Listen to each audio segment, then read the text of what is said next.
What's up, guys? Welcome back to the 2 a week podcast. It seems to be very frequent now, which is cool. I mean, I'm really happy to do these. Actually, the response I'm getting on them is really positive. So I'm gonna keep doing them. I've got like 12 questions again in like one day. So obviously, I only filmed one on I think it was, I can't remember, like Wednesday or Tuesday. And my YouTube isn't, obviously, it's not big. It's never going to be big. I'm never going to be Christian Guzman, nor do I want to be. But what I do want to do is just try to help people, pretty much, and just try to. If I can help one person, for me, that's superb. So that's the goal. The goal is always to just try and help as many people as I can. Little update with me. I've gone from £190 to 183 this morning. No, that's a lie. £192 to 183. So lost, yeah, like almost a stone in weight in like 5 days. Pretty much like just dropping every day on the scale. I feel like I look pretty awful, to be honest. I just feel just as fat. Just goes to show how much body fat I actually have on me at the moment, which is, yeah, a lot. Obviously, if I've lost, almost a stone, and you look no different when it comes to body fat. Someone said to me, Jenny said to me, my client, she was like, your face looks leaner. I was like, yeah, I don't think so though. I think my face is still chubby, which is fine. I just don't know. I don't really care that much. Anyway, so the phone is out. We've just been mentioned on in a story as well, but that's not the point. Not the point of the video. The point of the video is to go through the questions. So as you can see, quite a few questions again. So let's crack on, really. So I've got my question from my client Jen Gregory, who came and saw me with Holly the other day in Brighton. It was really fun. Really fun. Wish I had more people like that around me who were just motivated, but it is what it is. Basically don't want to live in Brighton anymore. So if anyone wants to, I don't know, have no idea really, but Brighton's a bit shit, and yeah, I just want to be somewhere else. I think a bit bored of it. So this isn't relevant to the podcast, but it's just a bit boring, really.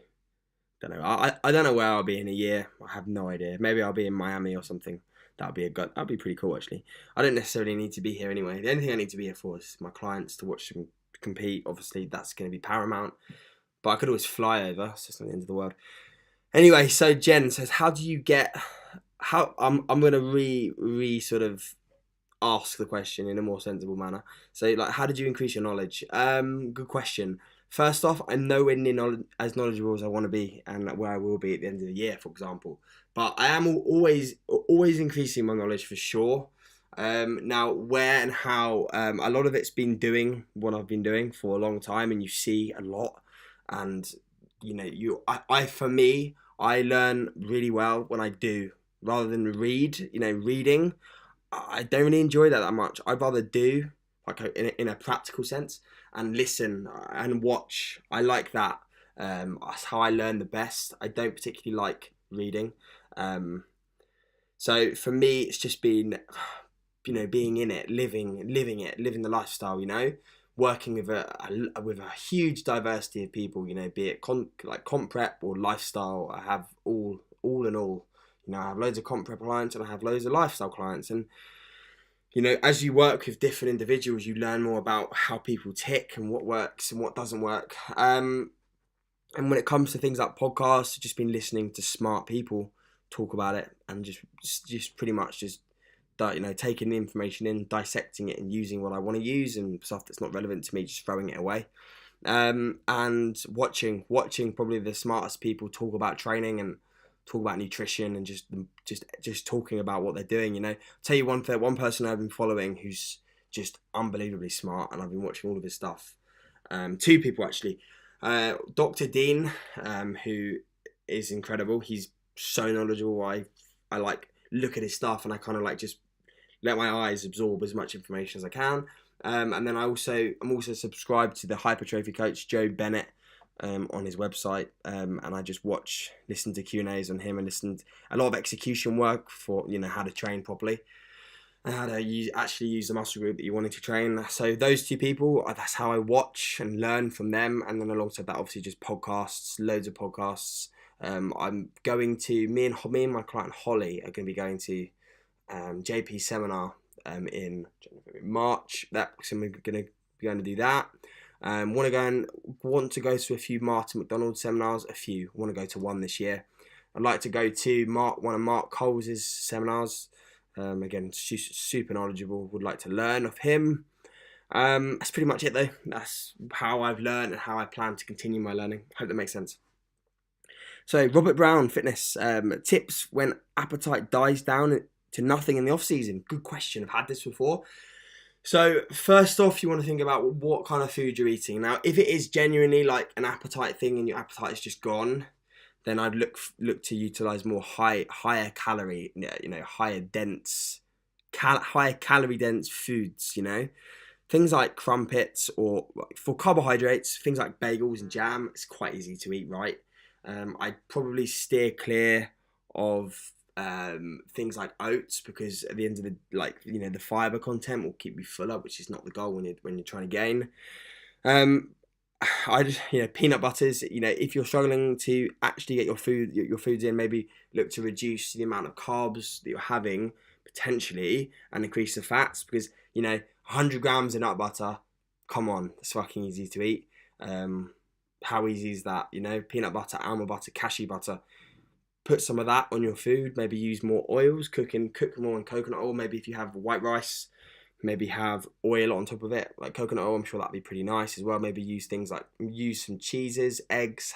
Pretty much just increase your fats. Maybe instead of trying to prioritize carbohydrates when food gets quite high, it just makes more sense from a digestive perspective. If you're really struggling, really struggling, maybe question why. Question how much are you eating? Are you trying to force in too much?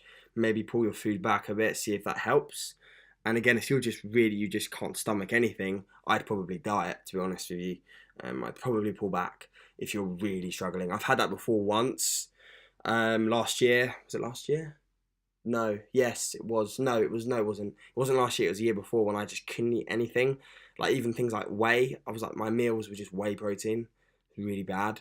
So then I just dieted, and obviously if you diet and lose some body fat, give it a month, you'll probably want to eat again, 100%. So start off with the things that I've said first, and if that doesn't fix the issue, probably pull your body weight back down.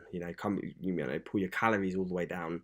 Look to lose some body fat, and then from there you should definitely feel more hungry going forward. Hope that makes sense, mate. I don't know how you shouldn't really be struggling with appetite though, mate, because I know you just finished your prep, October? It's like 4 months. Surely you're still hungry, bro. I don't know. If not, maybe look to fix it. So, another question. 1 second. Oh dear, that's not good, is it? Right, I need to just 2 seconds. 1. So we've got Alistair Nicole. I believe that's AJ's client. I just wanted to make sure I said your name right, mate. I know I follow you on Instagram. I just didn't want to say your name wrong, because that would be quite rude, although it wouldn't be my fault because I wouldn't know. But a question from yourself, my man. Have you had many vegan, vegetarian athletes' thoughts on setting up their nutrition? Never. Actually, no, never. Never had any of them. Not one. So I can't really answer that in regards to experience and what I've done. But what I would do, it wouldn't really be too much of an issue. I mean, most people I coach follow macros. So it would just be maybe giving them some ideas, when it comes to vegan or vegetarian options. So I haven't had any, so I haven't really had to think about it actually. But most people I coach, it's always going to be macros, because, and then obviously I can recommend foods around training, etc., or the amounts I want per meal. But I always like to have people kind of tracking, really, because at the end of the day, following a meal plan for the same food every day is just going to get boring and just depressing after a while. So I haven't had any, and when I do, perhaps I can re-answer that question. So it's pretty hard to answer it when I haven't had any. But if I did, wouldn't be too much of an issue really. It would just be about doing a bit of research in the area, which wouldn't be difficult. So yeah, when the time comes, I'll do some research and it will be pretty simple. I'm sure can't be that difficult. So another question, Kieran. So what was it like mentally and physically going into prep? It's a good question. Mentally, I was very, very zoned in. Now, why? Because I was going to prep in 2017, and I flopped that big time. I remember I started prep in Jan, and that finished in like May because I lost what, like 25 pounds, and just pretty much, Kieran, looked like dog shit. So that really hurt. I remember that. I actually remember that so vividly. I remember I was prepping at the same time with AJ as well. We just started prep at the same time, and I just looked worse and worse. I've got photos to this day on our conversation, on mine and AJ's WhatsApp conversation. They're still there. So when I went into my prep in 2018, I was just like, okay, cool, let's fucking own this shit. Let's get as lean as I can. Let's retain as much muscle as I can, and let's try and get some trophies. Job done. Got as lean as I could, retained as much muscle as I could, and got some trophies. And that was just getting my feet wet in the natural bodybuilding world, which was fun. Enjoyed it. So mentally and physically, I was in a place where I just wanted to really work hard and do my absolute best. I would say, going into a prep though, you need to make sure you have a few things nailed.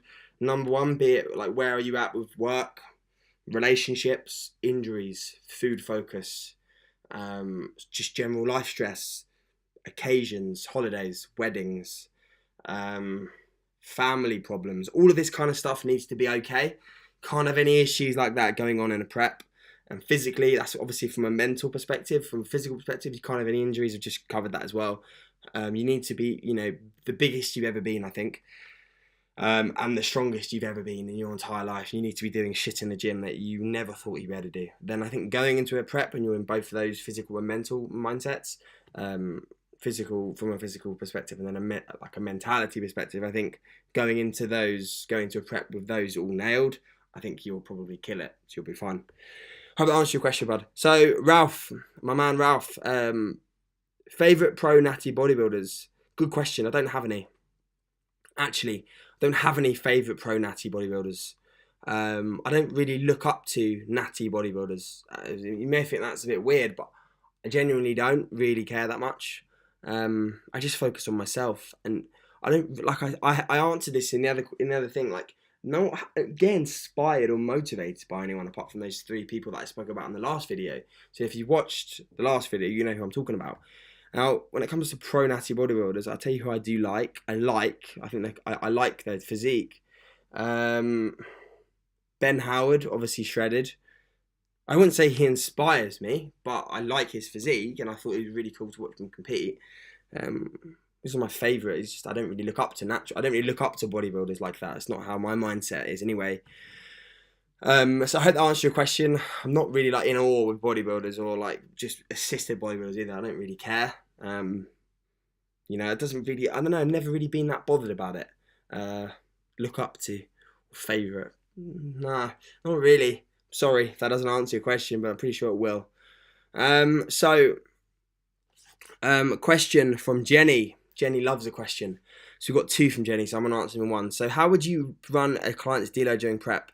This is very much individual dependent, Jenny. Very, very dependent on the individual. So at the moment, I'm really enjoying the reduced volume. So for example, I know you're doing like 3 sets per work set. So I probably drop down to 1 set and then just do 1 set per move. So 1, 2, 3, 4, 5. So it'd be over the whole session. Maybe you're doing 6 sets instead of 3, 6, 9, 12, 15, 18 sets maybe. So, that you're pretty much slashing your volume like more than half. So I would look to either do that, but if the client's showing signs of being really fucked up, like really fatigued, I'd probably look to reduce the intensity as well. But I've tried it this week actually. And I tried it with my client Ismail, and we've had pretty good results in regards to like how we've responded. Like I've done my sessions this week have been, bar Monday, Tuesday when I was ill, were the normal, pretty much just half the volume. So I worked up to 3 sets per move, and this week it's just been 1 set. Today it was 1 set of deads, 1 set of Smith squats, 1 set of stiff legs on the Smith, 1 set of ham curls, 1 set of leg press, 1 set of extensions. So it's 6 sets instead of 15 sets. So like it's a huge difference. That's just how I've done it the last few weeks. Again, it's dependent. If they're really fucked up and they've been retraining really hard and they're really showing signs of fatigue, I'd look to reduce the load and intensity as well. But going into like a peak week or something like that, I would probably say reduce the weight, reduce the intensity, reduce the volume, just so your body's a little bit more primed to, utilize the carbohydrate rather than just trying to batter it in peak week. I don't really get that. I tried that once for my BMBF. What was it? I can't remember. Southern Central. I trained normally into that show and looked probably the worst I'd ever looked in my life, actually. And I remember one day out I was deadlifting like 140 kilos, and that was like really hard for me then. So I think really backing off in a peak week makes more sense. When you back off and you have some time off your feet, things like quads look better. Things like just the conditioning in the quads, the hams, the glutes just look better. Your body just looks a bit more in a slightly more rested state rather than just being chronically stressed, because essentially what prep is just towards the end is going to be chronic stress all the time, and there's only so long you can deal with that for. So another question for yourself, so let's cover that. What are your views on push-pull legs upper lower for maximal volume and growth? So I think you're asking 2 questions here. So when it comes to like an individual who's starting training, so someone who's starting training and they haven't got any experience in the gym, my favorite approach would be probably a full body split. So I'd like full body split maybe 3 times a week, and in those sessions it would be maybe two working sets or 2 to 3 working sets per move. And then just aim to progress them. They'd be mainly compounds. I wouldn't look to add any shit like leg extensions. It would be leg press, squats, deadlifts, shit like that, bench press, overhead press, chin up, barbell row, stuff that allows you to get pretty strong pretty quick, especially as a beginner, because you will get strong and muscular and probably lose body fat pretty fast. Now from there, obviously the goal is going to always be increasing volume over a mesocycle and over a block of training. You're going to have to increase volume, so you can't just be doing full body. So from there, I'd always go from a 3-day split to a 4-day split, which would be an upper low, which is what you're doing. So again, you're allowing yourself to hit upper body twice a week and legs twice a week. Now, again, you can only do this for so long, I believe. I think you will get to a point where you just need more volume. You need more days in the gym. So from there, again, you need to think about, initially, what you want to think about, Jenny, or just generally anyone watching this, is doing the minimal amount of work at the start to get as much as you can out of your training and strength, to then when you need to add more volume, you can, and then you'll progress on that, rather than going from 0 to 100 real quick and then having nowhere to go. Like, where are you going to go? Do you know what I mean? Like, if you're doing no sets to 20 sets, where are you going to go eventually? Like, as you get stronger as well, you're going to find it's going to be fucking hard to add more volume over time. Obviously, as you get stronger as well, your volume should, in my opinion, most likely come down, because your ability to recover from session to session should be harder, because you're technically adding more volume via load, and that's very fatiguing rather than just adding sets, in my opinion. That's just preference when it comes to what I would add over a block of training. But my views would be max out full body, max out an upper body split, upper lower, and then it would be push pull legs upper lower off, so it'd be two off per week. And then maybe when you're extremely experienced training, you need to add more. Maybe push pull legs, which is what I'm doing at the moment. Probably a bit too much volume, if I'm honest, but I just love training too much. So I'll actually just openly admit that maybe it's not as optimal as it could be, but I like training, so I don't care. Does that make sense? So I probably should rest more, but again, I like training, so enjoyment for me is more important than being maybe 5% better in regards to being optimal. Same goes with the way I train and the progressive overload manner that I like to train in and I coach my clients in. Now, for me, the most boring thing in the world would be adding sets adding sets, just adding sets for the point of it, for the sake of it. Yeah, of course, you're going to increase volume, which is going to be a driver for hypertrophy over a block. Absolutely, 100%. But for me in my training, for me, that just is so fucking boring. I couldn't deal with it. So I'd probably rather just actually get into bed, like legit get into my bed and just sleep instead of doing that. And all of my clients love training hard. And I'm not saying people who train how I've just spoke about don't train hard, but there's a different kind of a low volume approach, high intensity, to sort of a higher volume, slightly lower intensity. They both absolutely 100% work. But for me and my training, I prefer to train how I train, and the results I've got with clients are just obvious as well. Like, go on my Instagram and scroll down and look at my clients. You know, that's how they train, and their physiques just look fucking stupid because of it. So both work, and I hope that makes sense. Gone off on a bit of a tangent, but I hope that kind of crosses over nicely to your current question or initial question. So, got another question. So, two more. See if I can do this under 25. Is in your opinion, how beneficial was hiring a coach? It's a good question. I would say extremely beneficial, mate. If you're really wanting to make progress, I hired my first coach back in 2015, and for me, I wouldn't be where I am now if I didn't do that. Honestly, it taught me so much about training and nutrition, and just generally how to train. I think it's the most important thing, to be honest. And I've toyed about getting a coach. I've spoken about this before. I think it's so important. If you really want to progress and you want to maximize everything, and you're genuinely serious about your results and everything you're doing in the gym, invest in a coach. Like, and again, you might be like, oh, but financially I can't afford it. In my opinion, I think you can. I think you can if you want to. There's a difference. If you want to afford it, you can afford it. Like, yeah, you might have to make sacrifices elsewhere, but if that's gonna, support your goals when it comes to training and nutrition, there we go. Unfortunately, us coaches, myself, other coaches, we have to charge. We have to earn money because at the end of the day, it's a business.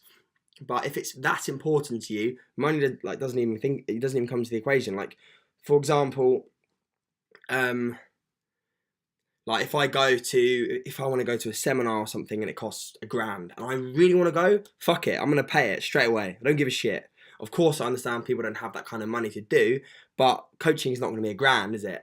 And it's going to be relative to the individual if they can afford it, for sure. But I think if you just cut back on a few other things, it's 100% affordable if you want to afford it. There's a difference. Maybe the weekend where you're out. This is not just aimed at you, but people are out, using drugs, loads of alcohol, loads of shit food. It's Friday, Saturday, Sunday. All of a sudden they've spent £200 in a week. Maybe don't do that, and then invest in yourself, your health, and your physique. Okay, hope that answers your question, bud. So last one, do you have any techniques to get out of a negative mindset?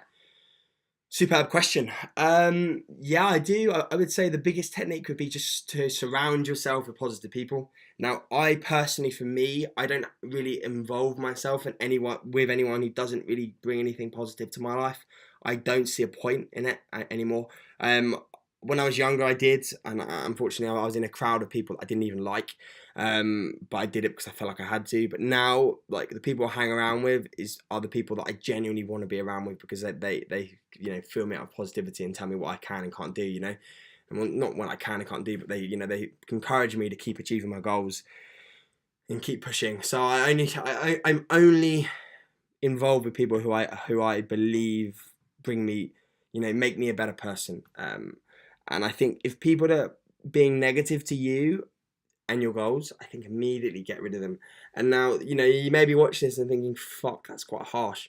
But if they're your friends and making shit harder for you day to day, how much are they really your friends?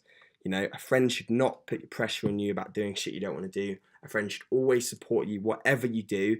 A prep shouldn't just ask you for questions or ask for help when they feel like they want something. It shouldn't be like that, okay? So getting any signs like that, in my opinion, just get them the fuck out, okay?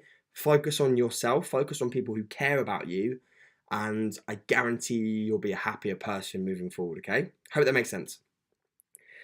And that's it. That's every question. That's pretty efficient. Just under 25 minutes. Wow. Awesome. So hope you've enjoyed that one. I'll do another one in a few days, I'm sure, because it's quite cool at the moment and I'm getting quite a good response from it. Any questions, guys, let me know. And we'll speak soon. Thank you very much, guys. Lots of love.